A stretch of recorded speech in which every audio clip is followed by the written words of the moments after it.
Hey guys, and welcome to, I don't know if I can pick this is my favorite video of the year, but this video is in my top 5. I love sharing my autumnal recommendations because if you read seasonally, this is my favorite season to read in. I love the element of just coziness and kind of like suspense and different things that autumn really has going on. So for that reason, I love filming and sharing this video with you guys every year. If you want even more recommendations than what I'm sharing today, I have a few years worth of this same video with different recommendations that I'll leave linked below. There are a few books that I repeat every year or every now and then, but they're worth it. So most of them are new, but there'll be a few old ones. Also, I stole my, I don't know, you can't even really see it. I bought a fireplace for my office a couple years ago. My husband stole it. I stole it back for this video, hoping that you could get the little fireplace vibes, but it's not really even showing up. It's not really worth it. Plus it makes it kind of a bit of an annoying sound, so I might have to turn that off soon. But let's get into it. I have them separated in by genre like I do most years, and I have them laid out here before me. We're gonna start with like mystery, because I feel like that goes really well with fall. Then I have some classics. Also, I think classics probably go any time of year, but I really love a bunch of them that work well for fall. Then I'm doing like historical fiction with some suspense and mystery. And then we've got mostly science fiction with a little bit of fantasy. Let's hop into these. I mean, there's a little bit of a vibe, I'll be honest, with my mystery stack here. Well, Halloween is during the autumn, so I'm gonna share Halloween Party. This is an Agatha Christie. There's a lot of Agatha Christie coming up. This one actually I gave 4 stars, but I felt like I read this in the last year. I need to feature this on the autumn recommendation video because it takes place during Halloween. This one was actually, it was pretty good. So we're at a Halloween party, or they're setting up for a Halloween party, and a 13-year-old girl, it says, a hostile 13-year-old boasts that she once witnessed a murder, but no one believes her, and so she storms off. But then later that evening, she's found dead, and people are starting to wonder if maybe there was actually something to it. Maybe she did witness a murder. So there's that one. Definitely one of my favorite Agatha Christie, like 4-star. Still really good, not like an absolute favorite, but if you haven't read this one yet and you want something to read around Halloween time, I would recommend this one. I think this one's my absolute favorite Agatha Christie that I read in the last year, and this one is The Pale Horse. And this one definitely has autumnal vibes because there is something going on that relates to the Pale Horse, which is a public house where there are 3 women who are rumored to practice the dark arts. And so that feels very Halloween-y, but there's actually a lot going on in here, and this is one of my favorites. I gave this one 5 stars. I really enjoyed it, and there's more to it than you initially think, which I always love. The Halloween Party, I should have said, is a Poirot story. He's our detective, and this one doesn't have a detective. And then we're gonna kind of stick in that same vein.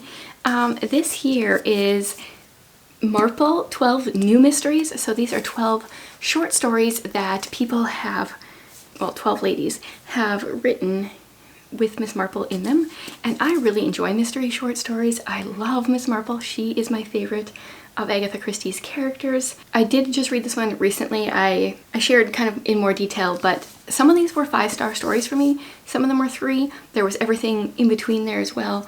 Some of them definitely captured the essence of Miss Marple, and I really loved that. I had to slide over a touch. It was getting too sunny in that one spot. Okay, we're gonna kind of stick with mystery, but sliding into the classics section, which, I mean, the Agatha Christie's can be considered classics as well, but I'm going to say Sherlock Holmes. I love the Sherlock short stories. I own multiple editions and love to reread them. I really like these editions. I found these at the thrift store. They are so cool. I don't think that Sherlock gets as much time in the spotlight as on this channel as I would like him to. They're actually some of my favorite stories, but I had read them all like before my booktube days, or like right when I started, and I'm not a huge rereader, so I don't talk about them a ton. But if you've never read any Sherlock, they're super accessible. They're like you know, sometimes only just a few pages long. They're not always murder stories. This one has illustrations actually, but speaking of murder stories, that one actually is. It sure looks like. And you know, you can just like dip in, read a few pages, thus finishing a short story, and dip out if you want. If you've never read Sherlock, please make this the year that you do. Okay, this is maybe slightly controversial. I think this is controversial to me 6 months ago. I needed to put an Ellen Montgomery on here, and Anne loves October, so Anne is very autumnal to me. But I've recommended at least the first book in the series on this list before, I'm pretty sure. So I'm gonna do something I never do. I'm gonna recommend Rilla of Ingleside. This is the last book in the Anne of Green Gables series where we follow her daughter Rilla, and I actually only gave this book 4 stars, and that is only because it completely and utterly wrecked me. Like, I was so destroyed by this book, and so I only give it 4 stars, but at the same time I feel like that is a sign of excellent writing.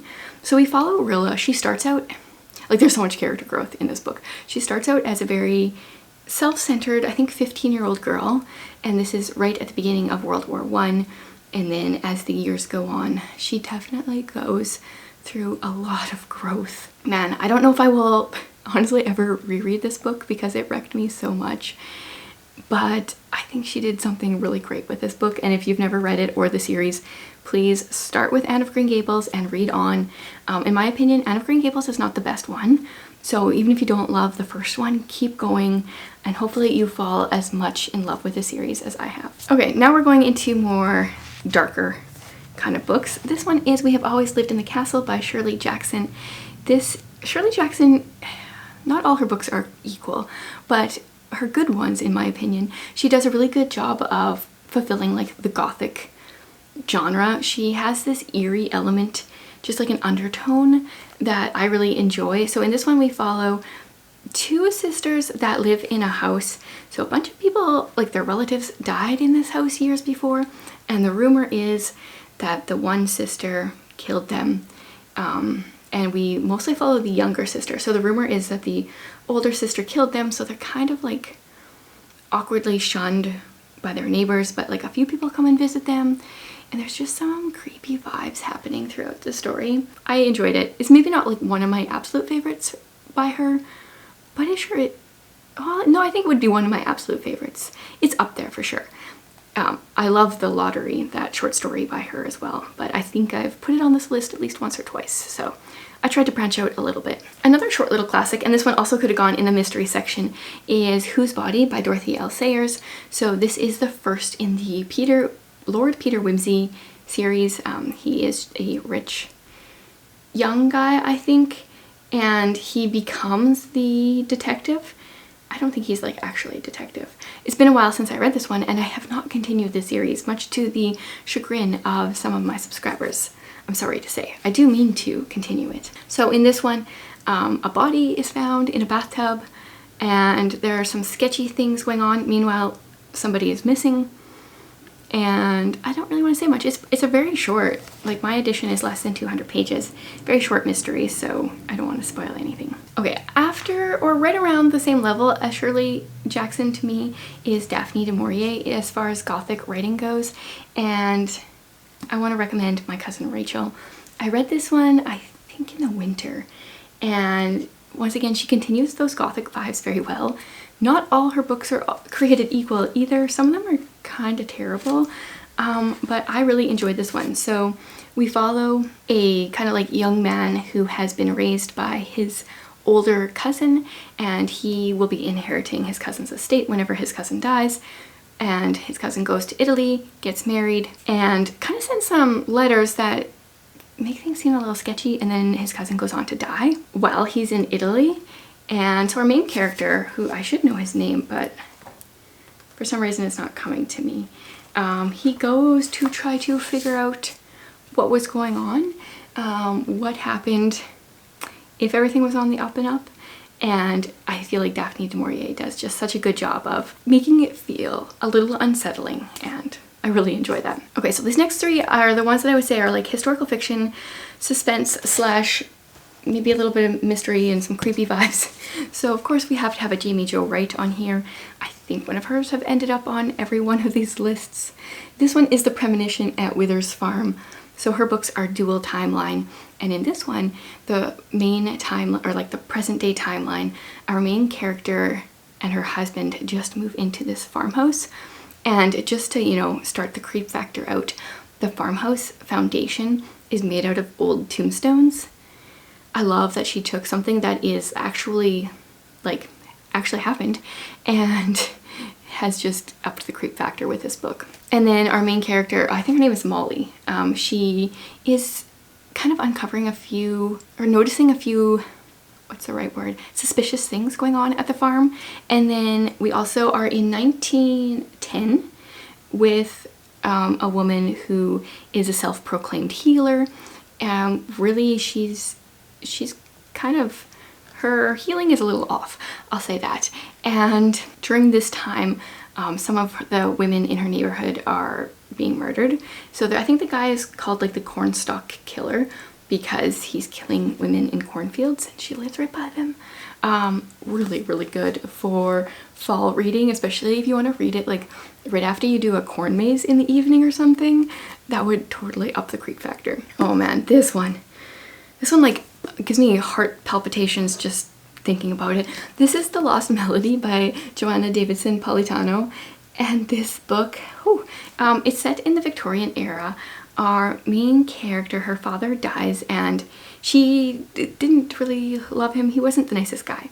So she's not really mourning, but she has to be in mourning. She is a concert pianist, so she can't do any of her shows or performances during the mourning period. But because she's not really too sad about his death, what she decides to do is go work at an insane asylum, because for some reason this woman has been named, I think, in her father's will, and she kind of wants to check it out, and she has nothing better to do because she can't be working, or like working as a concert pianist, like on display. Some things happen, and she, I won't say anything else maybe, but like I was feeling anxious while reading this book, and if an author can do that, I feel like that is really good writing. So yes, loved it. Can't wait to read more by Joanna Davidson Politano because I've really enjoyed the books that I have read. Okay, so if you want like gothic kind of eerie vibes, but you're really not actually ready for autumn yet, if you're still living in the summer, or if you are like many of the people that subscribe to my channel and live in the southern states and it's still really warm where you live, I would recommend The Lake House by Kate Morton. This book, it really did have those elements, like it was a creepy autumnal feeling book, but is very much set during the summer. So if you just kind of want to live in the summer a little more, check this one out. So it is mostly dual timeline. We're mostly in 1933, where this 11-month-old boy goes missing on the night of a summer party his parents are putting on. And then present day, we follow a police detective who is on she's on vacation. She's kind of put herself on vacation because something sketchy kind of went on at the place where she works, because she's a detective, and she comes across this mystery of this 11-month-old disappearing, and she decides she wants to try to figure it out. And I was just totally into all of Kate Morton's, I can't think of the word, but I was just like totally in for the elements that she had going on here. I was just immersed in the story and really, really enjoyed it. Okay, and the last stack here, we're gonna do my one fantasy, and I don't actually have a copy of this one. It is The Legendary Inga, and I feel like fantasy and science fiction to me are very autumn and winter types of books. So I don't think The Legendary Inga really had any autumnal like setting or anything, but I'm putting it on here also because I feel like not enough people have read this one. So it starts out with our main character. She's in the forest. Meanwhile, this monster that's been kind of terrorizing the land is terrorizing the castle, and the knights or the guards chase the monster into the woods, and our main character is in the woods and manages to slay this beast that no one else has been able to slay. They take our main character back to the palace, and the king is like, yep, since you did this, I'm going to do what I said, and I'm going to name you my son, and you're going to marry my daughter. And our main character goes, I can't actually do that. And everyone's like, well, why not? And the main character's like, because I'm a girl. And for some reason, I mean, this king is known for being a little bit crazy, and he just decides like, no, you're my son, this is what we're gonna do. And so we get to unravel the story. And I went on to read more, at least one more book by this author, and I can't wait to dive into the rest of her books because I was totally in for this ride. Okay, science fiction. This is one that I read last autumn and really enjoyed, and the colors are so autumnally. This is Illusion by Frank Peretti. In this one, we follow, his name is Dane. Him and his wife Mandy were married, I think 40 years earlier, and right at the beginning of the book, there's a car wreck that claims her life. And so he's grieving the loss of his wife. Meanwhile, Mandy is waking up in her past self's body. So she's like 19. The 19-year-old she was in 1970, but she's actually waking up in 2010. And so there's like definitely some time travel stuff happening here. And oh man, I just devoured this book, you guys. I was so in for it. I'm so sad that Frank Peretti is done writing because I think this is like one of my favorites by him. I want to read more books like this. Okay, another science fiction I read this last year was Recorder by Kathy McCrum, and this one is part of the Children of Consortium series. So we are in a world or a planet where kids are given up by their parents to the consortium, and they are raised in very unbiased, it's supposed to be an unbiased state. Their hair is all shaved off, they're not giving names or numbers or like any identifying features or anything. And then when they get older, their job is to be a recorder. So they're hooked up to a drone that will give them like an electric shock if they actually show bias, but they just go to different events and record things. They're not allowed to interact with the scene at all. They're just there to record. And then in this story, we follow the main character named Recorder / doesn't actually have a name. She is a recorder, and she goes to in a spaceship with this group of people that are kind of doing a bit of an extraction, and something happens to her drone and she's put in a position where she actually has to insert herself into the situation.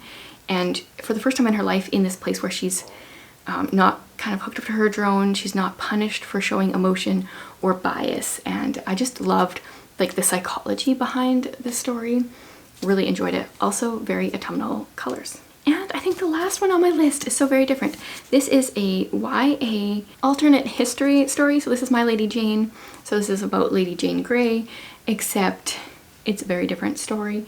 So in this one, Lady Jane Grey is about to be married to her cousin King Edward, and King Edward actually dies before they can get married, and he has named her as the Queen of England because he does not want his sister Mary, Bloody Mary, to be crowned queen in real life. Mary was very pro-Catholics and Jane was very pro-Protestant.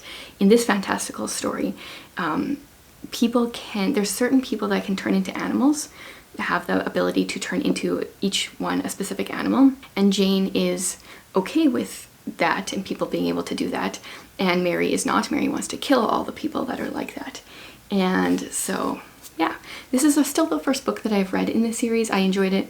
I'm not sure if it's this series or the next one, the Mary one, where they're not all as good, but I really did enjoy this book. It actually made me look up a lot more history. I learned a lot of history, like searching to see what was like true or like what it was paralleling, and I love it even more because of that. So those are like autumnal reads I've mostly enjoyed in the last year / recommendations, ones I think that you will enjoy, a few that I enjoyed a few years ago.